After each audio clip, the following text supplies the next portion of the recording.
डोली कंधे पे गंगा तुम्हारी। होली पंचमी का, होली पंचमी का, होली पंचमी का आया त्योहार, गंगा माँ भक्त आए तेरे द्वार।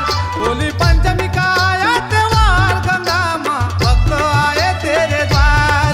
होली पंचमी का आया त्योहार, गंगा माँ भक्त आए तेरे द्वार।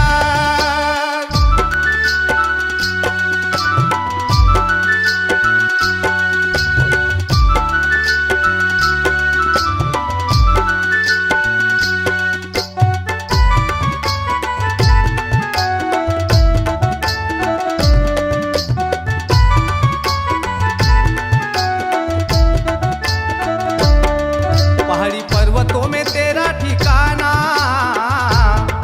लोनी पाटन में है तेरा थाना। पहाड़ी पर्वतों में तेरा ठिकाना, लोनी पाटन में है तेरा थाना। दिन पूजन का, दिन पूजन का, दिन पूजन का है मंगलवार, गंगा माँ भक्त आए तेरे द्वार। दिन पूजन का है मंगलवार, गंगा माँ भक्त आए तेरे द्वार। मनोकामना पूरी कर हमारी, डोली कंधे पे गंगा तुम्हारी। होली पंचमी का, होली पंचमी का, होली पंचमी का आया त्योहार, गंगा माँ भक्त आए तेरे द्वार। होली पंचमी का आया त्योहार, गंगा माँ भक्त आए तेरे द्वार।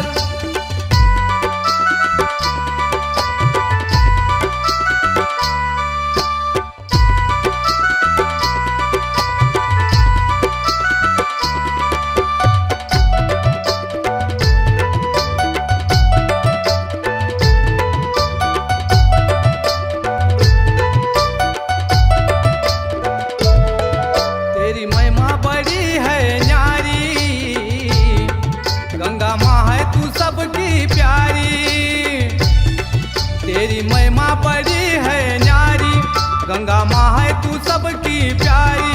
भक्त आते हैं, भक्त आते हैं, भक्त आते हैं, आते बार बार, गंगा माँ होली का आया त्योहार। भक्त आते हैं, आते बार बार, गंगा माँ होली का आया त्योहार।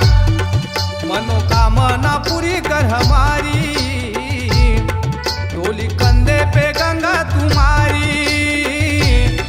होली पंचमी का, होली पंचमी का, होली पंचमी का आया त्योहार, गंगा माँ भक्त आए तेरे द्वार। होली पंचमी का आया त्योहार, गंगा माँ भक्त आए तेरे द्वार।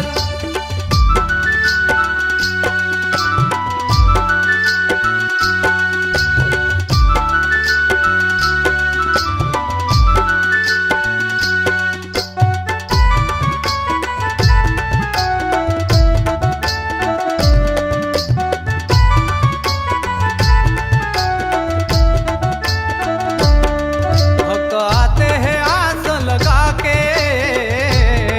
माँ भक्तों को चमत्कार दिखा दे। भक्त आते हैं आस लगा के, माँ भक्तों को चमत्कार दिखा दे। अरविंद कुमरे ने, अरविंद कुमरे ने, अरविंद कुमरे ने लगाया भंडार, गंगा माँ होली का आया त्योहार। सालों में आया एक बार, गंगा माँ भक्त आए तेरे द्वार। मनोकामना पूरी कर हमारी, डोली कंधे पे गंगा तुम्हारी। होली पंचमी का, होली पंचमी का, होली पंचमी का